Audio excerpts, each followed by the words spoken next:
قرآن کس قدر محفوظ ہے؟ کیوں ہے قرآن محفوظ؟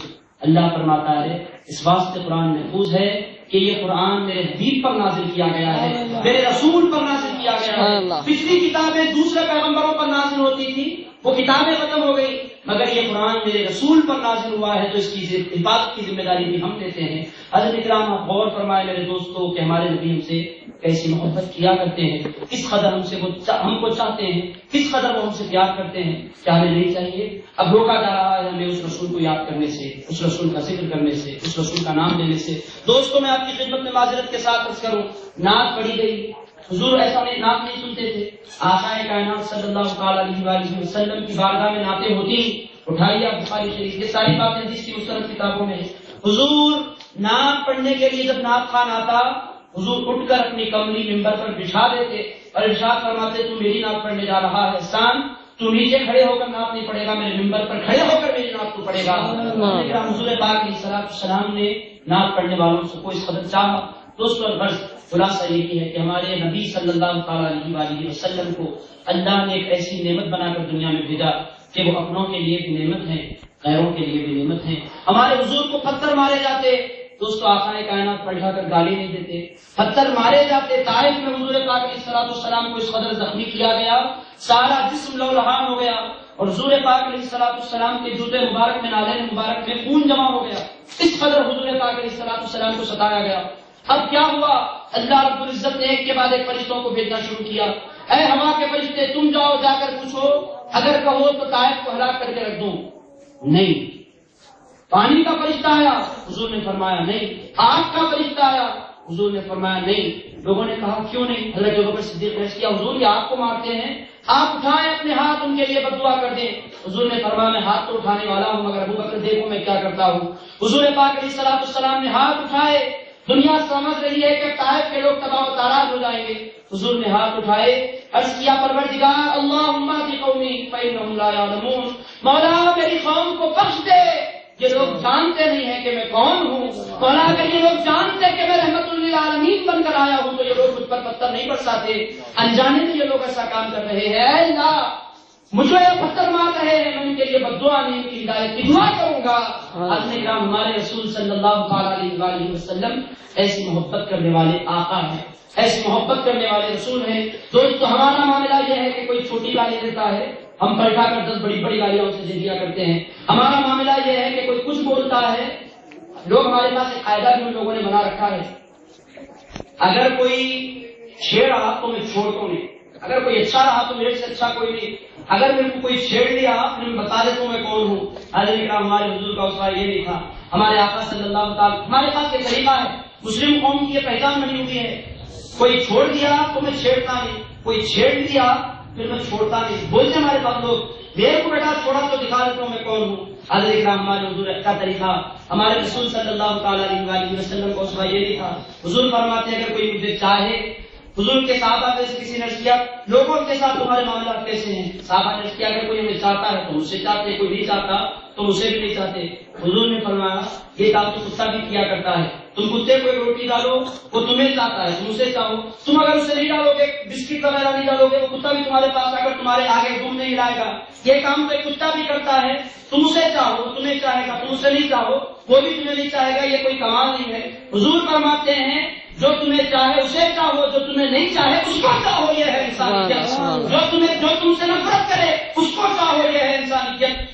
مکے کی گلیاں ہیں، آقا کائنات صلی اللہ تعالی علیہ وسلم گزر رہے ہیں، ایک گڑیا ہے روز کانٹے بچھایا کرتی ہے مکے کی گلیوں میں، رات میں حضور گزرتے کبھی یہاں لا کر بچھاتی، پلیسز بدلتی، جگہ بدلتی تاکہ حضور ایک مقام پر روزانہ کانٹے پیچھے تو اندازہ ہو سکتا ہے یہاں کانٹے ہیں، آگاہ ہو کر حضور گزرتے، اگر کرتی کیا کبھی یہاں، پھر دوسرے دن حضور روزانہ کانٹے کو جاتے عبادت کے لیے، کبھی دوسری گلی میں کبھی تیسری گلی میں، جہاں حضور گزرتے لاتی کانٹے بچھا دیتے، حضور کے پیروں میں کانٹے ٹوٹ جاتے، بیٹھ کے اپنے کانٹوں کو اپنے ہاتھوں سے نکال لیتے۔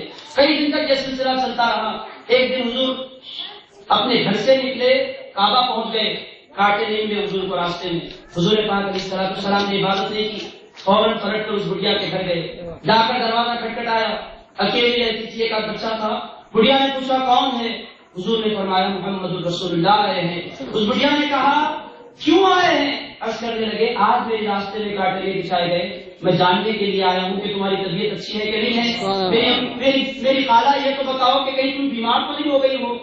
وہ بڑھیا پریشان ہو گئی، کہنے لگی میرے بچے ذرا ٹھہرو میں آ رہی ہوں۔ آئی، دروازہ کھولا، حضور پاک اندر تشریف لے گئے۔ اس کا آنگ بخار کی تپش کی وجہ سے جل رہا تھا۔ حضور نے اپنی کالی کملی نکالی، اس کو پانی میں ڈبویا، اس کے سر پر رکھ دیا، بہت دیر تک اس کی خدمت کرتے رہے۔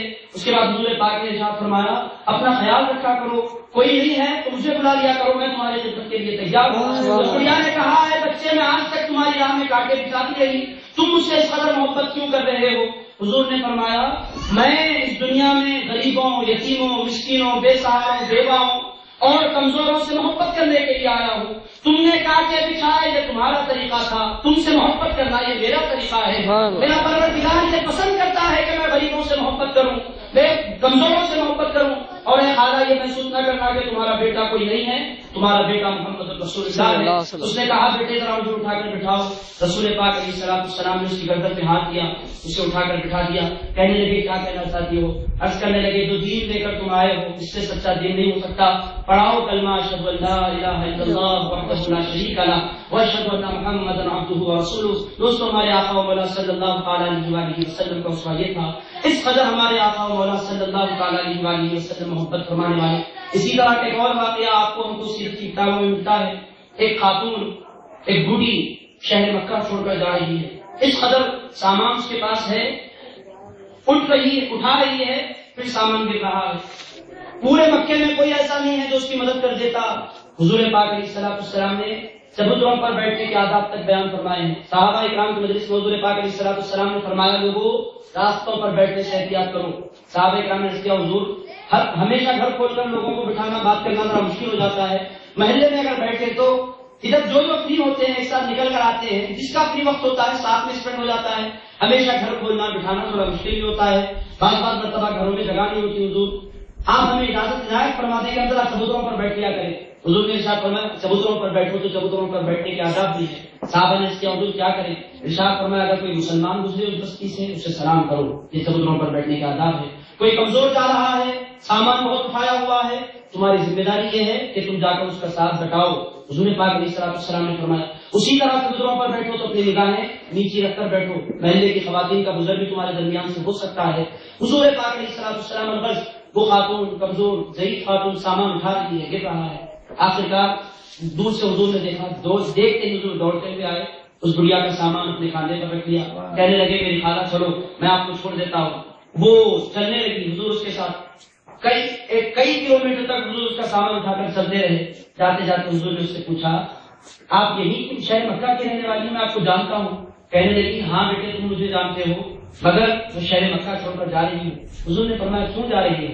کہنے لگی اس بات سے شہر مکہ چھوڑ کر جا رہی ہوں کہ ہمارے شہر میں ایک جادوگر پیدا ہو گیا ہے، مختلف قسم کی گالیاں دیتی جا رہی تھی اور حضور مسکراتے چلے جا رہے تھے، آقا کائنات مسکراتے جا رہے ہیں، وہ گالیوں پر گالیاں دیے جا رہی ہے، حضور سنتے رہے۔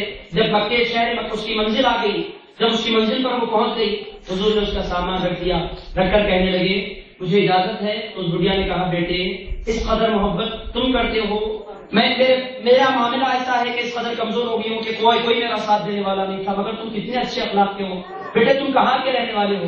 حضور نے فرمایا مکے کا رہنے والا ہوں۔ کس گھرانے سے تمہارا تعلق ہے؟ کہنے لگے بنی ہاشم سے میرا تعلق ہے۔ بنی ہاشم کے کس قبیلے سے تم تعلق رکھتے ہو؟ حضور نے فرمایا قریش سے میرا تعلق ہے۔ اچھا قریش میں تو جانتی ہوں، قریش میں کس کے پوتے تم ہو، کس کے پر پوتے تم ہو؟ کہنے لگے عبد المطلب سے آپ واقف ہے؟ ہاں عبد المطلب کا دور تو میں نے دیکھا تھا۔ ارشاد فرمانے لگے بس میں انہی کا پوتا ہوں۔ کہنے لگے انہی کا تو ایک پوتا ہے جو لوگوں کو ہمارے باوا اور دادا کے دین سے دور کر رہا ہے۔ حضور پاک علیہ السلام نے فرمایا جس کا تم نام لے رہی ہو وہ پوتا کوئی اور نہیں، وہی محمد رسول اللہ میں ہوں۔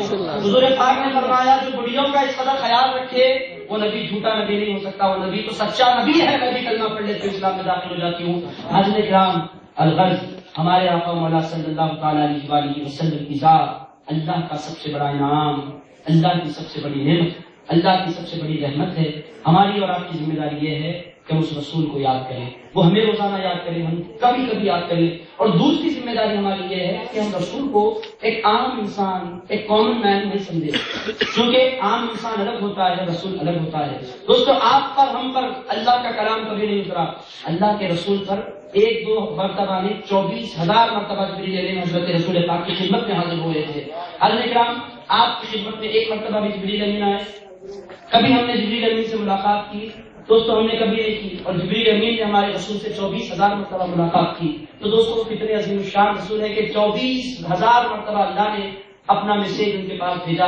پھر بعض مرتبہ جبریل امین آتے، بعض مرتبہ خود رسول پاک علیہ السلام اللہ کا مشاہدہ کر لیتے. حضرت کرام ہمارے رسول صلی اللہ علیہ وسلم، میں آپ کی خدمت عرض یہ کرنا چاہتا ہوں کہ رسول آپ بھی چاہتے ہیں، میں بھی چاہتا ہوں، شرط یہ ہے کہ ایسا چاہے کہ اگر کوئی ان کے خلاف بولے آپ برداشت نہ کریں. دوستو اگر کوئی انہیں مردہ کہے آپ بولیں ہمارے رسول مردہ نہیں ہے، اس واسطے کہ ہمارا کلمہ لا الہ الا اللہ محمد رسول اللہ ہے. اس کا سیدھا سادہ ٹرانسلیشن یہ ہے اللہ کے سوا کوئی عبادت کے لائق نہیں ہے اور محمد صلی اللہ علیہ وسلم اللہ کے رسول ہیں. یہی ٹرانسلیشن ہے نا، محمد رسول اللہ، محمد صلی اللہ علیہ وسلم اللہ کے رسول ہیں. ہے کس کو کہا جاتا ہے؟ جو پایا جاتا ہے. جو مٹ جاتا ہے اس کو ہے نہیں بولتے، اس کو کہتے ہیں تھے. یہی ہوتا ہے نا، ہمارے گھر میں کئی لوگ تھے آج وہ نہیں ہے، جو چلے گئے ان کو ہے نہیں کہتے. دادا بھائی تھے ہماری گلی میں پہلے، دادا بھائی تھے ہم بولیں گے، یہ نہیں بولیں گے کہ دادا بھائی ہیں. ہمارے پاس بھائی تھے، اللہ بڑی خیر رحمت کرے، ان کی قبروں کو نور سے بھر دے، تھے. اب یہ نہیں بولیں گے ہیں، مگر دوستو رسول اللہ کے بارے میں یہ نہیں بولیں گے ہمارے رسول تھے. ہم بولیں گے ہمارے رسول آج سے 1450 سال پہلے مکے کی دھرتی پر تھے، 1400 سال پہلے مدینے کی دھرتی پر تھے، مگر آج بھی مدینے کی دھرتی پر آرام فرما رہے ہیں. ہمارے رسول مٹ نہیں گئے، ختم نہیں ہو گئے، موت کے گھاٹ اتارے نہیں گئے، فنا نہیں ہو گئے. یہ بھی نہیں بول سکتے کہ موت تاری نہیں ہوئی، موت آئی، کچھ لمحوں کے لیے آئی، اس کے بعد ہمیشہ کی زندگی اللہ نے عطا فرما دی. اگر آپ یہ نہیں بولیں گے کہ انتقال ہی اگر نہیں ہوا، آپ بولیں گے پھر خدا ہو جائیں گے. خدا ہے جو مرنے سے پاک ہے، جس پر موت تاری نہیں ہو. ایک سیکنڈ کے لیے خدا پر موت نہیں آتی، وہ پروردگار ہو، اللہ ہے جو موت سے پاک ہے. رسول اللہ کو بھی موت آئی، مگر آنے بس آئی، پھر چلی گئی، ہمیشہ کی زندگی عطا فرما دی گئی. حضرت کرام یہ باتوں کو سمجھنا، ان باتوں کو جاننا بہت ضروری ہے. ایک نماز نہیں 1,00,000 نمازیں آپ پڑھیں، مگر رسول اللہ کی محبت سے وہ نماز خالی ہو تو دوستوں پھر زندگی میں مزہ نہیں ہوتا. آپ دیکھیں اللہ رب العزت نے آپ کو، میں اپنی بات سمجھ رہا ہوں، میں جان رہا ہوں کہ میرے کئی بھائی دور دور کھڑے میری بات سن رہے ہیں. ٹھہرنے والوں کا بھی تو مجھے خیال رکھنا چاہیے، بیٹھنے والے تو مزے سے سن رہے ہیں، کھڑے ہونے والوں کا بھی عالم ہمیں محسوس کرنا چاہیے. میں آرام سے بیٹھے مائک لگا کر بول رہا ہوں، گلے میں پھول کا ہار ہے، اطمینان میں ہوں میں، مگر آپ لوگوں کا بھی تو مجھے خیال رکھنا چاہیے. میں اپنی بات سمیٹ لوں گا. حضرت کرام آپ دیکھیں رسول پاک علیہ السلام کے بارے میں کیا آقائے کائنات علیہ السلام، ہمارا کلمہ کیا ہے؟ ہمارا کلمہ کان محمد الرسول اللہ. یہ نہیں ہے، ہمارا کلمہ ہے محمد الرسول اللہ صلی اللہ علیہ وسلم. ہمارے رسول سرور کائنات علیہ السلام زندہ ہیں، اور اسی لیے ہم اور آپ ہر نماز میں اپنے آقا مولا صلی اللہ تعالی علیہ وسلم پر سلام چڑھا کرتے ہیں. اور دوستو اللہ کبھی اپنے رسول کو ہٹا کر گفتگو، کبھی اپنے رسول کو لائٹ لے کر یا بازو ہٹا کر کبھی اللہ نے ہمیں کوئی چیز دے دی. کل میرے چاچا حضرت نے ارشاد فرمایا، بڑی پیاری بات آپ نے، کل میں دھونی سے جلسہ کر کے لوٹ رہا تھا، حضرت نے بڑی پیاری بات مجھ سے فرمائی تھی. حضرت نے ارشاد فرمایا، بیٹے مجھے بتاؤ، آپ جب سے اللہ کے رسول کا ذکر کر کے آ رہے ہیں، نمازوں کی گنتی، آپ نمازوں کی اہمیت آپ بیان کر کے آئے، مجھے بتاؤ نماز تو اللہ نے دی ہے، کتنی نمازیں ہیں اللہ نے قرآن میں بیان کیا ہے؟ اس کا جواب یہ ہے اللہ نے بیان نہیں فرمایا. اللہ نے فرمایا اقیموا الصلاۃ، نماز پڑھو. کتنی مرتبہ پڑھنا ہے؟ پورا قرآن آپ پڑھ لیں آپ کو نہیں ملے گا کتنی مرتبہ نماز پڑھنا ہے. کتنی رکعت پڑھنا ہے؟ چاچا فرماتے ہیں کتنی رکعت پڑھنا ہے؟ ارشاد فرماتے ہیں کتنی رکعتیں پڑھنا ہے؟ پورے قرآن مجید میں کہیں نہیں ہے. کیسے پڑھنا ہے؟ قیام کرنا ہے، رکوع کرنا ہے، سجدہ کرو. کیسے کرنا؟ کیا لیٹ جانا؟ قرآن بولتا ہے سجدہ کرو. اللہ کیسے کرنا ہمیں نہیں پتا. اللہ فرماتا ہے اگر میں سب کچھ بتا دیتا تو لوگ بولتے ہیں ہمیں رسول اللہ کی ضرورت نہیں ہے. اللہ رب العزت نے فرمایا نماز پڑھو، میں بولوں گا، نماز پڑھنے کا حکم میں دوں گا، مگر طریقہ نہیں بتاؤں گا. طریقہ اگر معلوم کرنا چاہتے ہو، نماز کا سلیقہ اگر سیکھنا چاہتے ہو تو اپنی نظریں اٹھاؤ محمد رسول اللہ کی طرف. حضور بتائیں گے کہ نماز کی آداب یہ ہیں، نماز کے انداز یہ ہیں، نماز کی طریقے یہ ہیں. رکوع ایسے ہوتا ہے، قیام ایسے ہوتا ہے، سجدہ ایسے ہوتا ہے. سبحان ربی الاعلیٰ یہ ہے. ظہر کی رکعتیں 2 ہیں، فجر کی رکعتیں 2 ہیں، ظہر کی رکعتیں 4 ہیں، عصر کی رکعتیں 4 ہیں، مغرب کی رکعتیں 3 ہیں، عشاء کی رکعتیں 4 ہیں. اللہ رب العزت نے فرمایا نماز پڑھنے کا حکم میں دوں گا، پڑھنے کا طریقہ رسول تم دو گے.